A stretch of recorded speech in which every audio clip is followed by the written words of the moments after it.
A Estratégia do Dia, o podcast original da Bloomberg Linha. Olha, se você ficou surpreso quando a Bela Gil falou que dava pra substituir carne no churrasco por melancia, saiba que esse é só o começo, tá? Sabe quando você não consegue dormir direito porque a sua garganta tá inflamada de tanto falar gravando podcast? Daí você vai na loja de conveniência perto da sua casa porque é o único lugar aberto pra comprar M&M's e você vê aquele aviso de açúcares adicionado, aquela lupinha preta? Pois é, você deve imaginar já, mas as indústrias não ficam muito felizes de ter que colocar isso na embalagem. E com isso, elas estão buscando cada vez mais alternativas para fugir da tal temida lupinha preta. E tem um produto muito presente na nossa culinária que promete ser uma boa alternativa ao açúcar e que também aparentemente tem um bom potencial para grandes empresas no setor. Você tem alguma ideia do que pode ser? Para falar dessa história, vamos conversar com a autora da matéria, a prima Nayara, que vocês já conhecem, é Nayara Albuquerque da Bloomberg Linha. Oi Nayara, como que vai? Oi Alan, tudo certo e com você? Tudo certo, eu fiquei curioso aqui com essa história que você escreveu. Qual que é esse substituto para açúcar? Pois é, por mais incrível que pareça, a gente tá falando da mandioca como uma alternativa ao açúcar, especialmente no mercado de bebidas e de suplementação alimentícia. Segundo Alexandro Siqueira, diretor de novos negócios da Lawrence, a maltodextrina, um dos principais produtos da empresa, ganhou ainda mais relevância após a regulamentação sobre açúcares adicionados que você comentou no início do episódio. Então essa maltodextrina, ela não é só o amido da mandioca. Os ouvintes não vão só ralar mandioca e colocar no chá, né? Não, ela passa por um processo industrial. Ela é um pó branco, que a gente vai detalhar mais adiante, mas ela é um pó branco que ela é adicionada na indústria e com isso as empresas diminuem, né, a necessidade de ter que colocar um aviso da lupinha que a gente vê nas embalagens. Muito bom, então bora falar sobre isso hoje. É bom espaço para você explicar essa história pra gente. A gente vai falar também hoje do golpe do boi. Pois é, golpe do boi. No Uruguai, a pecuária ela não é só um setor econômico, mas é parte da identidade nacional. O país, para vocês terem uma ideia, tem mais de 12 milhões de cabeças de gado para uma população de apenas 3,5 milhões de pessoas. Muito mais gado do que gente. Comer um churrasco por lá no domingo é quase que um ritual. Se você pensa que aqui o pessoal gosta de churrasco, vocês não conhecem os uruguaios. Mas, olha só, dessa vez, o que tá queimando não é a carne, mas sim o dinheiro de milhares de investidores. Explica pra gente, Nara, o que tá acontecendo lá? Bom, nos últimos 25 anos, empresas do setor prometeram lucros tentadores para quem quisesse investir em gado, vendendo essa ideia de um negócio seguro e rentável. Só que agora, cerca de 6 mil investidores descobriram que suas vacas podem nunca ter existido. 300 milhões de dólares sumiram, e o que parecia ser um investimento sólido está mostrando ser um esquema de pirâmide financeira. Como isso aconteceu, quem são os responsáveis por isso e o que esse escândalo diz sobre o setor pecuário e os riscos dos investimentos alternativos, a gente vai descobrir agora. Incrível, eu nunca tinha imaginado uma pirâmide de bois. Agora eu tô imaginando aqui um boi em cima do outro formando uma pirâmide. Então, antes de começar, lembrando que você pode seguir a gente aqui no player que você usa. Clica no nosso perfil e põe lá para seguir a gente, para ficar atualizado das principais notícias diariamente. Lembrando também da nossa playlist exclusiva, a Trilha do Dia, que você encontra aqui na descrição do episódio. E bora começar depois desse breve anúncio. Este episódio da Estratégia do Dia é patrocinado pela Deal. Está procurando expandir sua equipe globalmente? A Deal é a plataforma em que mais de 35 mil empresas confiam para gerenciar contratações e folha de pagamento globalmente, garantindo conformidade legal em mais de 120 países. Simplifique sua expansão e gerenciamento de equipes internacionais com a Deal. Visite deal.com/estratégia, ou seja, deel.com/estratégia, ou acesse o link na descrição e descubra como a Deal pode se tornar sua plataforma de gestão de talentos para sempre. Muitas indústrias substituem o açúcar convencional por maltodextrina para evitar a obrigatoriedade de declarar açúcares adicionados nos rótulos. Esse ingrediente é essencial para o setor de nutrição e suplementação alimentar e amplamente utilizado por grandes marcas, afirmou Alexandro Siqueira, o diretor de novos negócios da Lawrence, à Bloomberg Linha. Segundo ele, a maltodextrina é um produto super importante para a empresa que está de olho justamente nesse mercado health, de nutrição e de suplementação. Para você que não sabe o que é uma maltodextrina, basicamente é um pó branco, sem sabor ou levemente adocicado, utilizado principalmente por empresas do setor de sucos em pó, bebidas e aromas para substituir o açúcar adicionado. Essa mistura também agrega valor nutricional e acaba ajudando as empresas a se adequarem a essas normas. O componente é derivado de amido de cereais, como milho, ou tubérculos, como a mandioca. Boa, e por favor, não saiam por aí falando que a Bloomberg Linha tá chamando esse aviso nas embalagens de lupinha preta. Ele tem um nome, e o nome certo é Rotulagem Nutricional Frontal, ou RNF, e ela foi regulamentada em lei no Brasil em 2022. E as empresas têm um prazo aí, porque essa adoção tem que ser feita completamente até 2025. E caso você não se lembre, estamos em 2025. Nayara, dá para afirmar que essa adoção ela tem mexido bastante com o mercado? Tem transformado aí as indústrias? Dá, e dá pra gente também fazer um movimento contrário, Alan, como os consumidores também estão mais atentos ao que eles consomem. Então essa lei também surgiu como uma resposta a isso, né? Com a galera também mais atenta ao que consome, também essa lei veio pra sanar justamente isso. Então, se você vê esse aviso de lupa preta numa embalagem, principalmente em chocolates e salgadinhos, você pode encontrar isso. Significa que o produto tem um alto teor de açúcar e é uma forma também do consumidor ficar atento àquilo que ele está consumindo. Além da fécula de mandioca, a Lawrence também trabalha com produtos derivados do amido de milho, amido waxy, ceroso e fécula de batata, e atende tanto o mercado alimentício quanto o industrial. Ou seja, essa fécula de mandioca é utilizada não só para alimentos que a gente consome, como a lasanha congelada, que algumas dessas moléculas ajudam na preservação de produtos do tipo, mas também em outros setores que a gente vai falar mais adiante. A empresa projeta um crescimento de 25% em 2025, com expectativa de faturamento de 412 milhões de reais, frente aos 330 milhões registrados no ano passado, um avanço de 11% em relação a 2023. Hoje, 50% da produção da Lawrence é destinada à exportação. A empresa tem presença consolidada nos Estados Unidos, Europa e também na América Latina. Na Colômbia, inclusive, a empresa exporta fécula para panificação.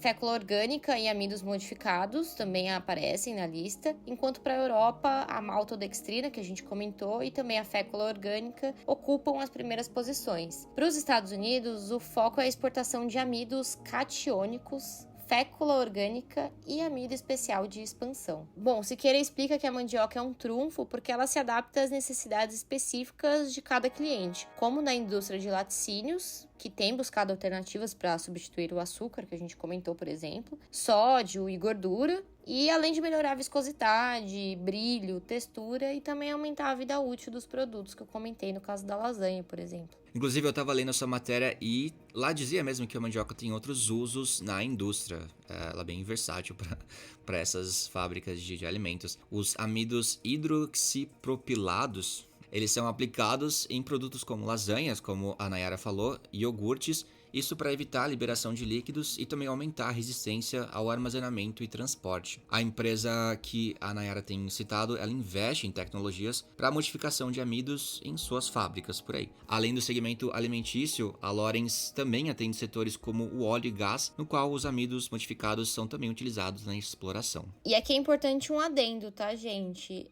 Essas substâncias, até como a maltodextrina que a gente comentou, assim como qualquer outro produto, precisa ser consumido com moderação. Bom, o crescimento da Lawrence também é impulsionado pelo cenário favorável do setor, de mandioca, no caso. De acordo com o último boletim do Departamento de Economia Rural, o DERAL, a produção de mandioca no Paraná deve crescer 6% em 2025. Paraná, que é um dos principais estados no país de produção de mandioca, o que representa uma produção de aproximadamente 4 milhões de toneladas. Apesar do avanço, o Brasil ainda enfrenta uma forte concorrência concorrência da Tailândia. Sim, a Tailândia é um dos principais players no mercado de mandioca, gente. Isso porque as fecularias chegam a processar até 2.000 toneladas de raiz de mandioca por dia, o que torna a disputa por preços mais acirrada, disse o porta-voz que eu conversei da Lawrence. Para se destacar nesse mercado, a Lawrence aposta na agregação de valor aos seus produtos para garantir um diferencial competitivo no mercado global.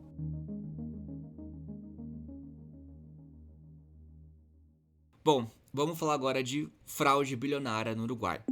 Como a gente citou no começo do episódio, investidores de gado perderam milhões em um esquema suspeito ali envolvendo bois. O Uruguai, que é um país famoso pelo seu amor à carne bovina, está enfrentando um dos maiores escândalos financeiros da sua história. 3 empresas que vendiam investimentos em gado estão sendo, olha só, acusadas de enganar milhares de investidores e causar um prejuízo estimado em 300 milhões de dólares. A pecuária, como a gente sabe, é uma parte essencial da cultura e da economia do Uruguai. Muitos uruguaios, especialmente aqueles que vivem nas cidades, sempre viram o campo como um setor seguro e confiável para investir o seu dinheiro. E aproveitando essa confiança, um grupo de empresas arrecadou cerca de 500 milhões de dólares de clientes, prometendo aí bons retornos financeiros com investimentos no setor de gado. Agora, nem tudo, que as pessoas falam quer dizer que é verdade. Quase 6 mil investidores descobriram que seu dinheiro desapareceu e que muitos dos bois e vacas que deveriam estar em seus nomes simplesmente não existem. É um esquema que começou super bem, mas acabou terminando em fraude. A Connection Ganadeira, uma das empresas envolvidas nesse processo, surgiu em 1999 como uma forma de conectar pequenos investidores com fazendeiros que precisavam de crédito para expandir seus negócios. Durante anos, ela funcionou normalmente, administrando um pequeno número de animais. No entanto, com o passar do tempo, o negócio cresceu muito e começou a ter problemas financeiros. Segundo Ricardo Giovil, contador que analisou as contas da empresa, a Connection Ganadeira começou a perder dinheiro e passou a usar um sistema insustentável para continuar operando. Ou seja, em vez de pagar os investidores com os lucros do negócio, a empresa começou a usar esse dinheiro de novos clientes para cobrir os pagamentos dos antigos. Uma característica clássica de um esquema de pirâmide financeira. Além da Connection Ganadeira, 2 outras empresas, a República Ganadeira e Grupo Laharte, também entraram na crise, levando milhares de investidores a enormes prejuízos. Os donos dessas empresas não quiseram comentar as acusações, nem os advogados deles também. Você já participou de um esquema de pirâmide, Alan? Nossa, não. Uma vez tentaram... não sei se posso falar isso. Bom, mas quem são essas vítimas? Quem caiu no golpe do boi? Diferente de outros golpes financeiros, esse escândalo aí, ele afetou principalmente a classe média urbana do Uruguai. Muitas pessoas que não tinham experiência com o mercado financeiro decidiram investir porque o setor de gado parecia seguro e lucrativo. Como eu disse, o país já estava acostumado a investir no campo. Além disso, o esquema usava uma estratégia inteligente para atrair clientes. Olha só, eles ofereciam pagamentos em dólares com retorno de até 10% ao ano e também tinha uma forte reputação de confiabilidade envolvida. As pessoas viam amigos e parentes investindo e eles acabavam confiando nas recomendações e também colocavam seu dinheiro no negócio. Maria Laura Capalbo, advogada que representa algumas das vítimas, explicou que essa fraude virou uma crise social, pois algumas pessoas perderam todas as suas economias. Um dos investidores prejudicados é o cardiologista Oscar Spalter. Ele aplicou mais da metade do seu dinheiro na Connection Ganadeira, comprando contratos que prometiam rendimentos de até 7% a 9% ao ano. Olha, oficialmente ele até se tornou dono de algumas cabeças de gado, com até um símbolo do governo marcando suas vacas. Mas agora ele não tem certeza se esses animais realmente existem. E a crise que levou à falência dessas empresas pode ser explicada por vários motivos. Uma delas é a seca severa entre 2022 e 2023. Então, o setor agropecuário perdeu mais de 1,7 bilhão de dólares, afetando diretamente o pasto e a criação de gado. O segundo motivo é o aumento dos juros no mundo, ou seja, com juros em alta, muitos investidores buscaram opções mais seguras e deixaram de investir em empresas mais tradicionais. Com a situação piorando, as empresas chegaram a um ponto onde não havia mais dinheiro suficiente para pagar os investidores. Em janeiro desse ano, descobriu-se que a Connection Ganadeira devia 384 milhões de dólares, mas só tinha 158 milhões de dólares em ativos. Ou seja, faltavam mais de 200 milhões de dólares e a conta não fechava para cobrir os pagamentos prometidos. E vamos entender aqui como que esse modelo de investimento surgiu. Olha, a ideia de investimentos em gado no Uruguai começou a ganhar força no início dos anos 2000, quando o país enfrentava uma crise bancária. Muitas pessoas perderam a confiança nos bancos e procuraram outra forma de guardar o seu dinheiro. A Connection Ganadeira ela foi criada para conectar esses investidores ao setor rural, permitindo que eles financiassem pecuaristas em troca de uma participação nos lucros da criação do gado. Durante os primeiros 15 anos, a empresa cresceu devagar, administrando poucos animais. Mas olha só, a partir da década de 2010, o negócio explodiu. Em poucos anos, a empresa chegou a gerenciar 125 mil cabeças de gado. Outras empresas até entraram no mercado tentando lucrar com a alta da demanda por carne bovina no mundo inteiro. O problema é que essas empresas ofereciam retornos fixos, algo que não faz muito sentido em um mercado que depende de fatores imprevisíveis, como o clima e também o preço internacional da carne. Alguns fazendeiros chegaram até a suspeitar que algo estava errado, pois os investidores estavam recebendo dinheiro de forma muito estável, mesmo quando o setor agropecuário enfrentava dificuldades. As irregularidades começaram a chamar a atenção do Banco Central do Uruguai, que desde 2018 vinha investigando essas empresas. Algumas delas, como a República Ganadeira, foram proibidas de continuar arrecadando dinheiro do público. O banco também alertou que os contratos de gado estavam fora de sua supervisão, o que deixava os investidores sem garantias legais. O escândalo estourou de vez em 2023, quando um documentário de TV trouxe depoimentos de investidores que disseram ter sido enganados. Pouco tempo depois, o grupo Lahart foi o primeiro a pedir recuperação judicial, com um déficit de 12,3 milhões de dólares. Depois disso, a República Ganadeira teve o mesmo destino, perdendo cerca de 70 milhões de dólares e a maior parte das cabeças de gado. Em fevereiro de 2024, a Connection Ganadeira entrou com pedido de recuperação judicial também, e os tribunais bloquearam 250 milhões de dólares em bens das famílias envolvidas no esquema. Agora, o futuro dessas empresas será decidido na justiça. Os tribunais vão analisar se elas poderão continuar operando ou se terão que vender seus bens para pagar os credores. E investidores, no caso, né? Paralelamente a isso, as investigações criminais seguem em andamento. Enquanto isso, milhares de cabeças de gado precisam ser identificadas e cuidadas. Se os animais não forem bem administrados, o prejuízo pode ser ainda maior, o que reduziria ainda mais as chances dos investidores recuperarem seu dinheiro. Bom, e agora? O que vem a seguir? O escândalo ele acabou levantando um grande debate sobre a necessidade de regulamentação desse tipo de investimento. Pablo Rosselli, economista da consultoria Exante, acredita que o governo deveria criar novas regras para evitar que casos assim voltem a acontecer. Olha só o que ele disse. O que essas empresas fizeram foi captar dinheiro do público usando instrumentos financeiros que pareciam títulos de dívida, mas sem qualquer supervisão. Muitos investidores agora aguardam ansiosos por uma solução judicial. Enquanto isso, o caso serve de alerta para que as pessoas tenham mais cuidado antes de investir e sempre verifiquem se a empresa é confiável e regulamentada antes de aplicar o seu dinheiro. Então, se alguém aí te oferecer investimento em bois e tiver um sotaque uruguaio, cuidado, muito cuidado. Eu sou o Alan Blanco. E eu sou Nayara Albuquerque. As informações são da Bloomberg Linha através de Nayara Albuquerque e da Bloomberg News, e o episódio foi editado por Lohian Queiroz. Uau! Este episódio da Estratégia do Dia foi patrocinado pela Deal. Gerenciar uma equipe global não deveria ser como nadar contra a corrente. Com a Deal, você pode contratar talentos de qualquer lugar do mundo, gerir a folha de pagamento global e cumprir com as leis locais. Tudo em uma única plataforma flexível e escalável. Visite deal.com/estratégia, ou seja, deel.com/estratégia, ou acesse o link na descrição e junte-se a milhares de empresas que confiam na Deal para gerenciar suas equipes ao redor do mundo. E bora ler aqui rapidinho alguns comentários do episódio passado. No episódio passado tinha perguntado quais tênis vocês usam para fazer exercício. E Sofia diz: eu uso um Adidas para correr e gosto muito, mas prefiro as roupas da Nike. Eu tenho uma calça de marca há uns 15 anos e ela tá 10 de 10. A Lúbia Lira Paz disse que gosta bastante da Fila, que tem tênis para correr que é respirável e leve, e da Reebok. Para roupas, eu tô amando usar Track and Field. Eu também, Lube, adoro as roupas da Twerking Field. Gabriel Moreira falou, será que a era fitness do Alan começou? Começou, amigo? Vai começar segunda-feira, eu marquei nutricionista e a partir daí chega de MM de madrugada.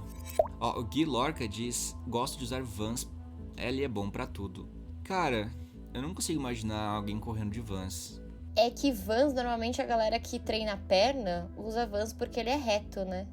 O Eric Pereira falou, por favor, coloca 3 vezes seguidas esse uau do editor. Uau. Parabéns pelo podcast, Alan, e pelas excelentes edições, Lorian. Olha só, parabéns.